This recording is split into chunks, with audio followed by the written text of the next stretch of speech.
Assalamu alaikum, Osio, Ola, Aloha. This is your brother Zach Bay, Indigenous American Moor, coming to you live and in full effect. Thank you for joining me. This is part 3 of those videos I was making on Indigenous peoples, Moors, changing the identities, racial categories, and this is the Declaration of Rights on Declaration on the Rights of Indigenous Peoples. This is the 1994 version. So I'm just going to read through it. Thank you for joining me again. Please like, share, subscribe, hit the thumbs up, leave a comment on the video. Thank you for joining me. I might be switching back and forth between reading it on the actual sheet and actually reading it through the phone so I can try to give you guys a good picture of it. All right. So let's go.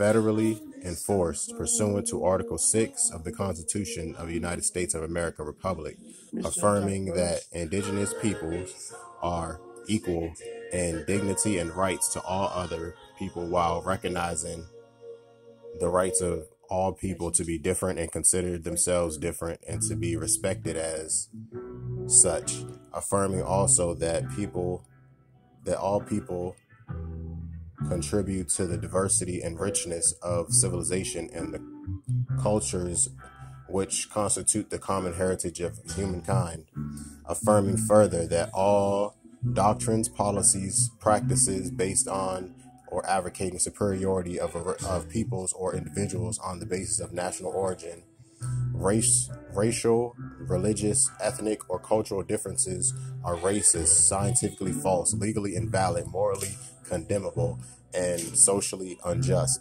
affirming also that indigenous peoples in the exercise of their rights should be free from discrimination of any kind.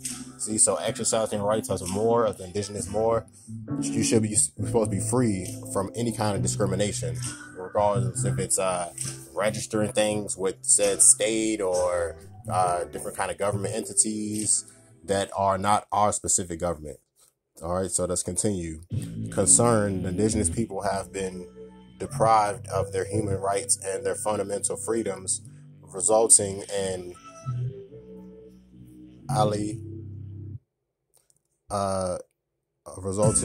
inter alia in their colonization and dispossession of their lands, territories, and resources, thus preventing them from exercising in particular their rights to be developed in accordance with their own needs and interests, recognizing the urgent need to respect and promote the inherent right to their lands, territories, and resources which derive from their political, economic, and social structure and from their cultural and spiritual traditions, histories, and philosophies, welcoming the fact that indigenous people are organizing themselves for political, economic, and social and cultural enhancement, and in order to bring an end to all forms of discrimination and oppression where they occur. See, so us Moors, this nation, this divine and national movement has to continue to move forward and to thrive. You know, for us Moors to be completely recognized. Like, we are recognized. There are certain documents, certain states are recognize our indigenous heritage as such, and it just needs to be more of like a widely known thing. You know, we need to just leave all that black color, people of color, Negro, all that stuff, that black, white stuff behind, and just claim our nationality and actually live through it and actually, stand on it.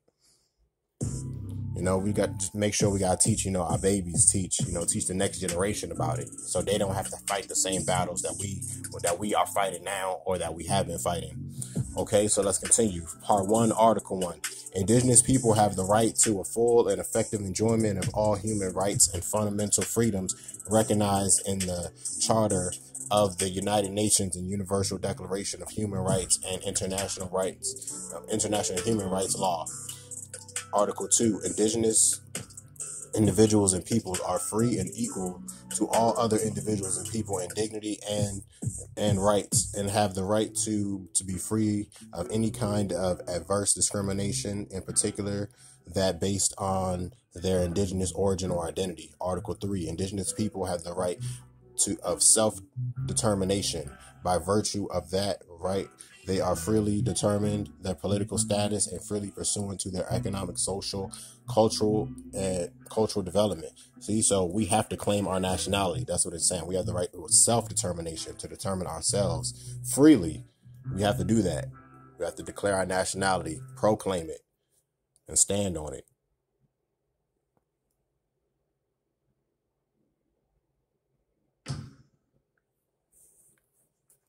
Article 4.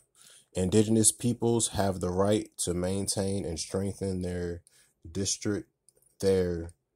distinct political, economic, social, and cultural characteristics, as well as their distinct political, economic, social, and cultural life of the state.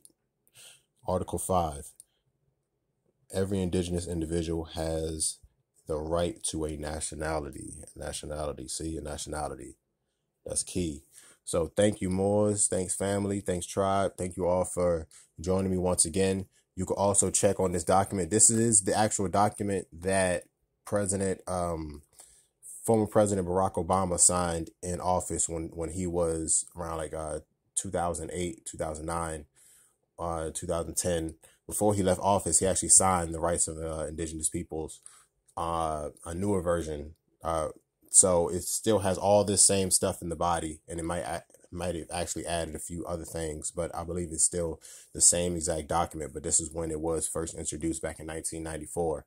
But he was the first one to actually sign into international law for us to be recognized. So when some people say, like, what did he do for black people? Really, he did not do anything for so-called black people, but he did do something for the indigenous peoples of this land, the Moors, which so-called black people are only if you know who you are and you stand on it. Once again, thank you. Peace, love. Peace and love to all the Moors and Muslims all over the world. Peace.